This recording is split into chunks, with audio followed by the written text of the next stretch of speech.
શ્રી સહજાનંદ સ્વામી જે તે પોતાના સત્સંગી પ્રત્યે શિક્ષાપત્રીને લખતા થકા પ્રથમ પોતાના ઈષ્ટદેવ જે શ્રી કૃષ્ણ ભગવાન તેનું ધ્યાન રૂપ મંગલાચરણ કરે છે.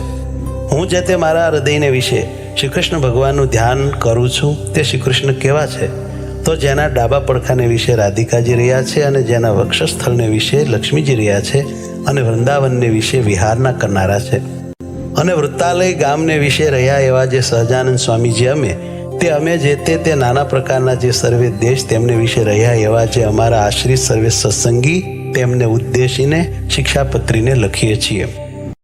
શ્રી ધર્મદેવ થકી છે જન્મ જેમનો એવા જે અમારા ભાઈ રામપ્રતાપજી તથા ઈચ્છારામજી તેમના પુત્ર જે અયોધ્યા પ્રસાદજી નામે અને રઘુવીર નામે જેને અમે અમારા દત્તપુત્ર કરીને સર્વ સત્સંગીના આચાર્યપણાને વિશે સ્થાપન કર્યા છે તથા અમારા આશ્રિત એવા જે મુકુંદાનંદ આદિક નૈષ્ટિક બ્રહ્મચારી તથા અમારા આશ્રિત જે મયારામ ભટ્ટ આદિ ગ્રસ્ત સત્સંગી તથા અમારા આશ્રિત જે સુવાસની અને વિધવા એવી સર્વે બાઈઓ તથા મુક્તાનંદ આદિક જે સર્વે સાધુ એ સર્વે તેમણે પોતાના ધર્મની રક્ષાના કરનારા અને શાસ્ત્રને વિશે પ્રમાણરૂપ અને શ્રીમદ નારાયણની સ્મૃતિઓ સહિત એવા જે અમારા રૂડા આશીર્વાદ તે વાંચવા અને આ શિક્ષાપત્રી લખ્યાનું જે કારણ છે તે સર્વે તેમણે એકાગ્ર મને કરીને ધારવું અને આ શિક્ષાપત્રી જે અમે લખી છે તે સર્વે જીવના હિતની કરનારી છે અને શ્રીમદ ભાગવત પુરાણ આદિક જે સત્શાસ્ત્ર તેમણે જીવના કલ્યાણને અર્થે પ્રતિપાદન કર્યા એવા જે અહિંસા આદિક સદાચાર તેમને જે મનુષ્ય પાળે છે તે મનુષ્ય જે તે આલોક ને પરલોકને વિશે મહાસુખિયા થાય છે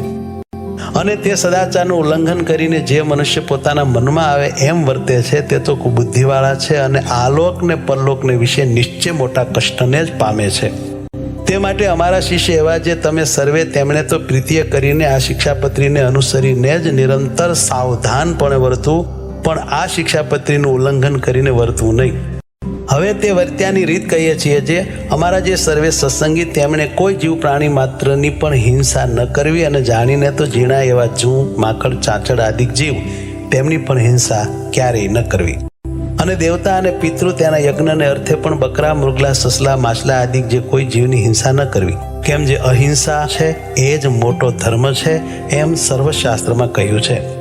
અને સ્ત્રી ધન અને રાજ્ય તેની પ્રાપ્તિને અર્થે પણ કોઈ મનુષ્યની હિંસા તો કોઈ પ્રકારે ક્યારેય પણ ન જ કરવી અને આત્મઘાત તો તીર્થને વિશે પણ ન કરવો ને ક્રોધે કરીને ન કરવો અને ક્યારેય કોઈક અયોગ્ય આચરણ થઈ જાય તે થકી મુજાઈને પણ આત્મઘાત ન કરવો અને ઝેર ખાઈને તથા ગળે ટૂંપો ખાઈને તથા કૂએ પડીને તથા પર્વત ઉપરથી પડીને ઇત્યાદિ કોઈ રીતે પણ આત્મઘાત ન કરવો અને જે માંસ છે તે તો યજ્ઞનું શેષ હોય તો પણ આપતકાળમાં પણ ક્યારેય ન ખાવું અને 3 પ્રકારની સુરા અને 11 પ્રકારનું મદ્ય તે દેવતાનું નૈવેદ્ય હોય તો પણ ન પીવું અને ક્યારેક પોતા વતે કાંઈક અયોગ્ય આચરણ થઈ ગયું હોય અથવા કોઈ બીજા વતે અયોગ્ય આચરણ થઈ ગયું હોય તો શસ્ત્રાદિકે કરીને પોતાના અંગનું તથા બીજાના અંગનું છેદન ન કરવું અથવા ક્રોધે કરીને પણ પોતાના અંગનું તથા બીજાના અંગનું છેદન ન કરવું અને ધર્મ કરવાને અર્થે પણ અમારા સત્સંગી કોઈએ ચોરનું કર્મ ન કરવું ધણિયાતું જે કાષ્ટ પુષ્પ આદિક વસ્તુ તે તેના ધણીની આજ્ઞા વિના ન લેવી અને અમારા આશ્રિત જે પુરુષ તથા સ્ત્રીઓ તેમણે વ્યભિચાર ન કરવો અને જુગઠું આદિક જે વ્યસન તેનો ત્યાગ કરવો અને ભાંગ મફર માજમ ગાંજો એ આદિક જે કેપ કરનારી વસ્તુ તે ખાવી નહીં અને પીવી પણ નહીં અને જેના હાથનું રાંધેલ અન્ન તથા જેના પાત્રનું જળ તે ખપતું ન હોય તેણે રાંધેલ અન્ન તથા તેના પાત્રનું જળ તે શ્રી કૃષ્ણ ભગવાનની પ્રસાદી ચરણામૃતના મહાત્મ્ય કરીને પણ જગન્નાથપુરી વિના અન્ય સ્થાનકને વિશે ગ્રહણ ન કરવું અને જગન્નાથપુરીને વિશે જગન્નાથજીનો પ્રસાદ લેવાય તેનો દોષ નથી અને પોતાના સ્વાર્થની સિદ્ધિને અર્થે પણ કોઈને વિશે મિથ્યા અપવાદ આરોપણ ન કરવો અને કોઈને ગાળ તો ક્યારેય ન દેવી અને દેવતા તીર્થ બ્રાહ્મણ પતિવ્રતા સાધુ વેદ એમની નિંદા ક્યારેય ન કરવી અને ન સાંભળવી અને જે દેવતાને સુરા અને માંસનું નૈવેદ્ય થતું હોય અને વળી જે દેવતાની આગળ બકરા આદિક જીવની હિંસા થતી હોય તે દેવતાનું નૈવેદ્ય ન ખાવું અને માર્ગને વિશે ચાલતા શિવાલય આદિક જે દેવ મંદિર આવે તેને જોઈને તેને નમસ્કાર કરવા આદર થકી તે દેવનું દર્શન કરવું પોતપોતાના વર્ણાશ્રમનો જે ધર્મ તે કોઈ સત્સંગીએ ત્યાગ ન કરવો પરધર્મનું આચરણ ન કરવું પાખંડ ધર્મનું આચરણ ન કરવું તથા કલ્પિત ધર્મનું આચરણ ન કરવું જેના વચનને સાંભળવે કરીને શ્રી કૃષ્ણ ભગવાનની ભક્તિ ને પોતાનો ધર્મ એ બે થકી પડી જવાય તેના મુખ થકી ભગવાનની કથા વાર્તા ન સાંભળવી જે સત્ય વચન બોલવે કરીને પોતાનો દ્રોહ થાય તથા પારિકો દ્રોહ થાય એવું જે સત્ય વચન તે ક્યારેય ન બોલવું જે કૃતજ્ઞ હોય તેના સંગનો ત્યાગ કરવો, વ્યવહાર કાર્યને વિશે કોઈની લાંચ ન લેવી. ચોર, પાપી, વ્યસની, પાખંડી, કામી તથા કિમિયા આદિ ક્રિયાએ કરીને જનનો ઠગનારો એ 6 પ્રકારના મનુષ્ય, તેમનો સંગ ન કરવો. જે મનુષ્ય ભક્તિનું અથવા જ્ઞાનનું આલંબન કરીને સ્ત્રી, દ્રવ્ય અને રસાસ્વાદ તેને વિશે અતિશય લોલુપ થકા પાપને વિશે પ્રવર્તતા હોય તેવા મનુષ્યનો સમાગમ ન કરવો. જે શાસ્ત્રને વિશે શ્રી કૃષ્ણ ભગવાન તથા શ્રી કૃષ્ણ ભગવાનના જે વારાહાદિક અવતાર તેમનું યુક્તિએ કરીને ખંડન કર્યું હોય એવા જે શાસ્ત્ર તે ક્યારેય ન માનવા અને ન સાંભળવા. ગાળ્યા વિનાનું જે જળ તથા દૂધ તે ન પીવું અને જે જળને વિશે ઝીણા જીવ ઘણાક હોય તે જળે કરીને સ્નાનાદિક ક્રિયા ન કરવી. જે ઔષધ, દારૂ તથા માંસ તેને યુક્ત હોય તે ઔષધ ક્યારેય ન ખાવું. વળી જે વૈદ્યના આચરણને જાણતા ન હોય તે વૈદ્ય આપ્યું જે ઔષધ તે પણ ક્યારેય ન ખાવું. અને લોક અને શાસ્ત્ર તેમણે મળમૂત્ર કરવાને અર્થે વર્જ્યા એવા સ્થાનક જે જીર્ણ દેવાલય તથા નદી તળાવના આરા તથા માર્ગ તથા વાવેલું ખેતર તથા વૃક્ષની છાયા તથા ફૂલવાડી બગીચા એ આદિક જે સ્થાનક તેમને વિશે ક્યારેય પણ મળમૂત્ર ન કરવું તથા થૂકવું પણ નહીં. અને ચોર માર્ગે કરીને પેસવું નહીં અને નિસરવું નહીં. અને જે સ્થાનક ધણિયાતું હોય તે સ્થાનકને વિશે તેના ધણીને પૂછ્યા વિના ઉતારો ન કરવો. અમારા સત્સંગી જે પુરુષ માત્ર તેમણે બાય માણસના મુખ થકી જ્ઞાન વાર્તા ન સાંભળ્યું અને સ્ત્રીઓ સાથે વિવાદ ન કરવો તથા રાજા સંગાથે તથા રાજાના માણસ સંગાથે વિવાદ ન કરવો.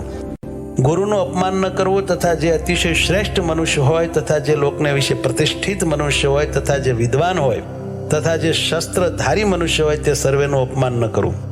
વિચાર્યા વિના તત્કાળ કાંઈ કાર્ય ન કરવું. ધર્મ સંબંધી જે કાર્ય તે તો તત્કાળ કરવું. પોતે જે વિદ્યા ભણ્યા હોય તે બીજાને ભણાવવી. નિત્ય પ્રત્યે સાધુનો સમાગમ કરવો. ગુરુદેવ અને રાજા એ ત્રણના દર્શનને અર્થે જ્યારે જવું ત્યારે ઠાલે હાથે ન જવું. કોઈનો વિશ્વાસઘાત ન કરવો. પોતાને મુખે કરીને પોતાના વખાણ ન કરવા. જે વસ્ત્ર પહેરે શકે પણ પોતાના અંગ દેખાય એવું જે ભૂંડું વસ્ત્ર તે અમારા સત્સંગી તેમણે ન પહેરવું. શ્રી કૃષ્ણ ભગવાનની જે ભક્તિ તે ધર્મે રહી તેવી કોઈ પ્રકારે ન કરવી. અને અજ્ઞાની એવા જે મનુષ્ય તેમની નિંદાના ભય થકી શ્રી કૃષ્ણ ભગવાનની સેવાનો ત્યાગ કરવો નહીં.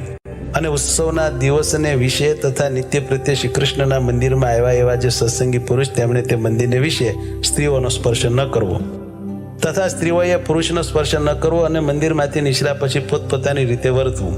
અને ધર્મવંશી ગુરુ થકી શ્રી કૃષ્ણની દીક્ષાને પામ્યા એવા જે બ્રાહ્મણ, ક્ષત્રિય અને વૈશ્ય 3 વર્ણના અમારા સત્સંગી તેમણે કંઠને વિશે તુલસીની બેવડી માળા નિત્ય પ્રત્યે ધારવી અને લલાટ, હૃદય અને 2 હાથ એ ચારે ઠેકાણે ઉર્ધ્વ પુંડ તિલક કરવું. અને તે તિલક જે તે ગોપીચંદને કરીને કરવું અથવા ભગવાનની પૂજા કરતા બાકી રહ્યું અને કેસર કુમકુમાદિકે યુક્ત એવું જે પ્રસાદીનું ચંદન તેણે કરીને તિલક કરવું. અને તે તિલકના મધ્યને વિશે જ ગોળ એવો જે ચાંદલો તે જે તે ગોપીચંદને કરીને કરવો અથવા રાધિકાજી અને લક્ષ્મીજી તેનું પ્રસાદી એવું જે કુમકુમ તેને કરીને તે ચાંદલો કરવો. પોતાના ધર્મને વિશે રહ્યા અને શ્રી કૃષ્ણના ભક્ત એવા જે સત્શુદ્ર તેમણે તો તુલસીની માળા અને ઉર્ધ્વ પુંડ તિલક તે બ્રાહ્મણ, ક્ષત્રિય, વૈશ્યની પેઠે ધારવા. અને તે સત્શુદ્ર થકી બીજા જે જાતીય કરીને ઉતરતા એવા ભક્તજન તેમણે તો ચંદનાદિક કાષ્ટની બેવડી માળા તે ભગવાનની પ્રસાદી કરાવીને કંઠને વિશે ધારવી અને લલાટને વિશે કેવળ ચાંદલો કરવો પણ તિલક ન કરવું. અને જે બ્રાહ્મણાદિકને ત્રિપુંડ્ર જે આડું તિલક કરવું તથા રુદ્રાક્ષની માળા ધારવી એ 2 વાના પોતાની કુળ પરંપરાએ કરીને ચાલ્યા આવ્યા હોય અને તે બ્રાહ્મણાદિક અમારા આશ્રિત થયા હોય તો પણ તેમણે તે ત્રિપુંડ્ર અને રુદ્રાક્ષનો ક્યારેય ત્યાગ ન કરવો. અને નારાયણ અને શિવજી એ 2નું એકાત્મપણું જાણવું કેમ જે વેદને વિશે એ 2નું બ્રહ્મ રૂપે કરીને પ્રતિપાદન કર્યું છે. અને અમારે આશ્રિત જે મનુષ્ય તેમણે શાસ્ત્રે કહ્યો જે આપત ધર્મ તે અલ્પ આપતકાળને વિશે મુખ્યપણે કરીને ક્યારેય ગ્રહણ ન કરવો. અને અમારા સત્સંગી તેમણે નિત્ય સૂર્ય ઉગ્યાથી પ્રથમ જ જાગવું અને શ્રી કૃષ્ણ ભગવાનનું સ્મરણ કરીને પછી શૌચ વિધિ કરવા જવું.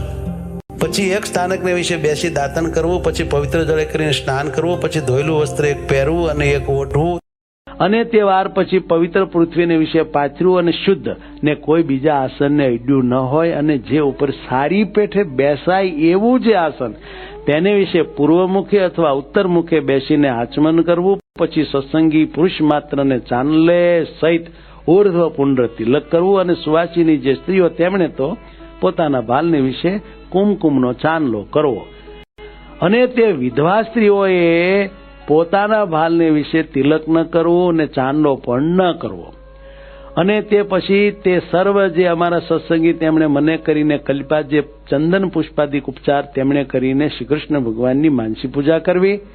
તે પછી શ્રી રાધા કૃષ્ણની જે ચિત્ર પ્રતિમા તેનું આદર થકી દર્શન કરીને નમસ્કાર કરીને પછી પોતાના સામર્થ્ય પ્રમાણે શ્રી કૃષ્ણનો જે અષ્ટાક્ષર મંત્ર તેનો જપ કરીને તે પછી પોતાનું વ્યવહારિક કામકાજ કરવું.